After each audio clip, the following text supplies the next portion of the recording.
Hello student, welcome to our YouTube channel commerce proficiency. आज की class में हम कवर करेंगे बिजनेस मैनेजमेंट का टॉपिक है जो साइंटिफिक मैनेजमेंट थ्योरी के बारे में। अगर अभी तक आपने मेरे चैनल कॉमर्स प्रोफिशिएंसी को सब्सक्राइब नहीं किया, सब्सक्राइब कीजिए ताकि जब भी मैं न्यू वीडियोस अपलोड करूं सबसे पहले नोटिफिकेशन आपके पास जाए और आप वीडियो को सबसे पहले देखें और आपकी स्टडी बूस्टअप हो। साइंटिफिक मैनेजमेंट थ्योरी में क्या होता है कि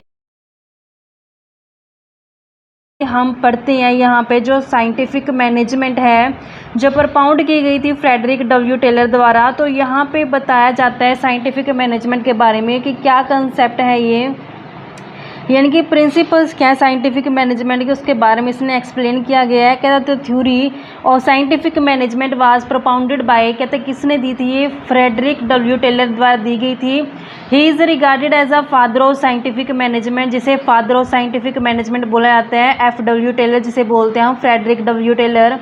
हिज मैनेजमेंट थॉट, कहता है जो इसका मैनेजमेंट को लेकर विचार था वो क्या था, is a subject matter of 2 books, यानी 2 बुक्स का सब्जेक्ट मैटर जिसे शो मैनेजमेंट और प्रिंसिपल ऑफ साइंटिफिक मैनेजमेंट जो पब्लिश की गई थी 1903 और 1911 में रिस्पेक्टिवली। ही लेड इम्फेसिस, कहते इसने जो मेन फोकस किया था वो किस चीज़ के ऊपर किया था, कहते यहाँ पे कुछ फैक्टर्स हैं जिनके ऊपर इन्होंने फोकस किया। For enhancing the productivity of the worker, क्या करने के लिए, वर्कर की प्रोडक्टिविटी को बढ़ाने के लिए।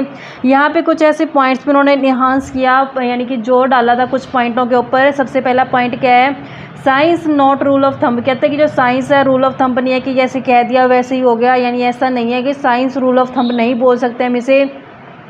हारमोनी नॉट डिस्कॉर्ड, यानी कि हारमोनी क्या होता है, जो मधुरता होती है कि जो मधुरता है वो ख़त्म नहीं होनी चाहिए, वो आपस में मेल जोल से जो काम करने चाहिए वर्कर्स हैं जो। कोऑपरेशन नॉट इंडिविजुअलिज्म, यानी कि जो काम करते हैं वो आपस में कोऑपरेट करके यानी कि सहयोग करके करें, ना कि इंडिविजुअल तरीके से करें, यानी हर कोई अपना अपना काम करे, नहीं ऐसा नहीं होना चाहिए। हर कोई एक दूसरे के साथ सहयोग करके जो काम को पूरा करे।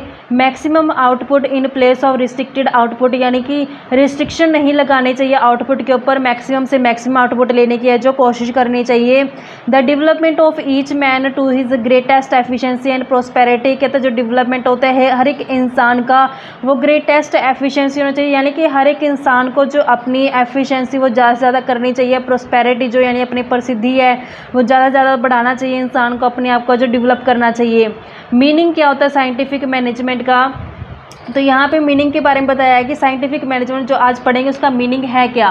The concept of scientific management imply that one should have a complete knowledge of what is to be done and how it is to be done, यानी कि साइंटिफिक मैनेजमेंट में कहता है ये कंसेप्ट ये एक्सप्लेन करता है कि जो काम किया जा रहा है यानी कंप्लीट नॉलेज होनी चाहिए उसके बारे में कि क्या किया जा रहा है, कैसे किया जा रहा है। Thus when we go by this approach, तब कहता हम इस अप्रोच पे जाएंगे। We apply scientific technique in the managerial activity such as recruitment selection and training, कहते फिर हम उसके बाद क्या करेंगे, साइंटिफिक है जो तरीका अपनाएंगे रिक्रूट करने के लिए, सिलेक्ट करने के लिए, ट्रेन करने के लिए एम्प्लॉयज़ को और उन्हें रिजोल्व करने के लिए वेरियस इंडस्ट्रियल इशूज़, यानी कि जब हम काम करते हैं जब एग्जीक्यूशन किया जाता है यानी कि लागू किया जाता है जब प्लानिंग्स को, तो उसमें बहुत सारी दिक्कतें आती हैं, तो उन दिक्कतों को कैसे एम्प्लॉयज दूर कर सकते हैं तो वो भी इन्हें सिखाया जाता है। In the word of F W Taylor, scientific management is knowing exactly what you want man to do and seeing that they do it in the best and the cheapest way. तो यहाँ पे F W Taylor में बताया जाता है कि यहाँ पे एग्जैक्टली जानने की कोशिश की जाती है what you want man to do, यानी आप क्या करना चाहते हैं, that they do it in the best, फिर उसको कैसे अपन बेस्ट तरीके से कर सकते हैं, चीपेस्ट यानी कि सस्ते और कम तरीके से कर सकते हैं। तो ये साइंटिफिक मैनेजमेंट में जो फ्रेडरिक डब्ल्यू टेलर द्वारा जो एक्सप्लेन किया गया है। दस the scientific management imply the application of 2 fold technique, तो यहाँ पे 2 फोल्ड टेक्निक अपनाई जाती है। सबसे पहले कौन सी टेक्निक आती है हमारे पास, 2 फोल्ड टेक्निक में क्या है कि 2 तरीके हम इसमें अपनाते हैं। कौन कौन से वो 2 तरीके हैं, तो सबसे पहले कहता है कि the discovery of best method of performing a particular work, यानी कि काम को करने के लिए सबसे बढ़िया और बेस्ट तरीका क्या हो सकता है तो वो तरीका ढूंढा जाता है। The best method of meeting A given situation, यानी कि एक गिवन सिचुएशन के अंदर कैसे हम मीट कर सकते हैं, कैसे पूरा कर सकते हैं, वो दोनों तरीके हम लेके चलते हैं। तो इसके फीचर्स क्या होती है साइंटिफिक मैनेजमेंट की जो हम पढ़ेंगे, तो क्यों पढ़ेंगे, इसमें कुछ तो विशेष होना चाहिए। कहते हैं let us discuss the characteristics of scientific management in brief. तो यहाँ पे ब्रीफ में कुछ इसकी कैरेक्टरिस्टिक्स दी गई हैं। कहते हैं ये सिस्टमेटिक है, एनालिटिकल है and objective approach to tackle industrial problem. यानी कि सिस्टम से चलती है, ऐसा नहीं है कि सिस्टम का मतलब क्या होता है कि स्टेप बाय स्टेप जो हम एक्टिविटीज़ करते हैं तो ये सिस्टमेटिक तरीके से की जाती है। एनालिटिकल है, यानी कि बिल्कुल अच्छे तरीके से हम एनालाइज करके चलते हैं। और ये ऑब्जेक्टिव अप्रोच है, यानी कि ऐसा नहीं कि बेफालतू में कुछ एक्टिविटी की जा रही है, नहीं, जो ऑब्जेक्ट होता है वो उसी को अचीव करने के लिए कोशिश की जाती है। जो भी दिक्कतें आती हैं, इंडस्ट्रियल प्रॉब्लम्स आती हैं, उनको टैकल यानी कि फेस किया जाता है इस प्रॉब्लम इस यानी कि साइंटिफिक मैनेजमेंट थ्योरी के अंदर। It makes use of scientific technique, यहाँ पे बताया जाता है कैसे हम साइंटिफिक टेक्निक का यूज़ करेंगे मेथड ऑफ वर्क के अंदर, जब हम काम को करने का तरीका अपनाते हैं, रिक्रूटमेंट के अंदर, सिलेक्शन के अंदर, ऐसे हम कैसे हम अपना काम कर सकते हैं। तो ये सारे हम अडॉप्ट करते हैं। नेक्स्ट आते हैं हमारे पास की ट्रेनिंग ऑफ एम्प्लॉय, यानी एम्प्लॉय को ट्रेन करना बहुत ज़रूरी होता है, क्योंकि अगर एम्प्लॉय को ट्रेनिंग नहीं दी जाएगी तो वो कहीं ना कहीं जो वर्क ढंग से नहीं करेगा, जिससे वेस्टेज जो होने के चांसेस ज़्यादा हो रहते हैं। तो यहाँ पे एम्प्लॉयज़ को ट्रेनिंग की जाती है। It strives to describe the best method of doing a work at the minimal cost, यानी कि यहाँ पे डिस्क्राइब किया जाता है, डिस्कवर, यहाँ पे ऐसे तरीके को ढूंढा जाता है, ऐसे मेथड को ढूंढा जाता है जो काम करने के लिए हमें बेस्ट हो और उससे कॉस्ट क्या पड़े, मिनिमम पड़े, क्योंकि मिनिमम कॉस्ट आएगी तभी तो प्रॉफिट क्या हो जाएगा, ज़्यादा हो जाएगा।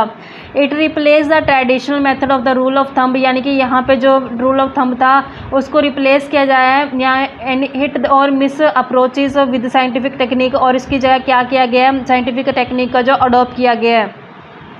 It tends to bring a complete revolution, तो यहाँ पे कंप्लीट रिवोल्यूशन ले आया गया है, एक तरह की क्रांति लाई गई है in the thought process of management as well as employ, यानी मैनेजमेंट में भी और एम्प्लॉय के भी जो सोचने का जो तरीका था उसमें क्या क्या है, क्रांति लाई गई है। इट लेज, तो यहाँ पे क्या जोर दिया जाता है, किस चीज़ के ऊपर ज़्यादा ध्यान दिया जाता है। It Lay's Mphasis on all factors production man material and technology, कहता है जितने भी फैक्टर ऑफ प्रोडक्शन होते हैं, जैसे मैन मटेरियल, मनी मशीन होते हैं, टेक्नोलॉजी वगैरह, सभी के ऊपर है जो ज़्यादा ध्यान दिया जाता है।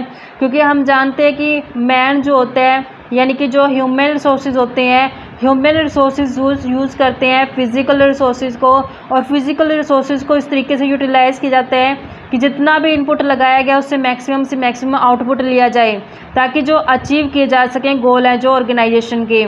It attempt to develop every man to his greatest efficiency and prosperity, तो यहाँ पे कोशिश की जाती है कि हर एक इंसान है जो ग्रेटेस्ट एफिशिएंसी से, यानी कि मैक्सिमम से मैक्सिमम क्या करे, अपने बढ़िया तरीके से काम करे और प्रसिद्धि है जो उसमें अडॉप्ट करे। आई होप बच्चों की आपको क्लास कवर होगी। नेक्स्ट क्लास में आपको कंपोनेंट ऑफ साइंटिफिक मैनेजमेंट कराऊंगी, यानी कि इसके अंदर क्या क्या कंपोनेंट को शामिल किया जाता है। ऐसे डिटेल और डिस्क्रिप्टिव क्लास देखने के लिए आप मेरे चैनल कॉमर्स प्रोफिशिएंसी को सब्सक्राइब, लाइक एंड शेयर करें।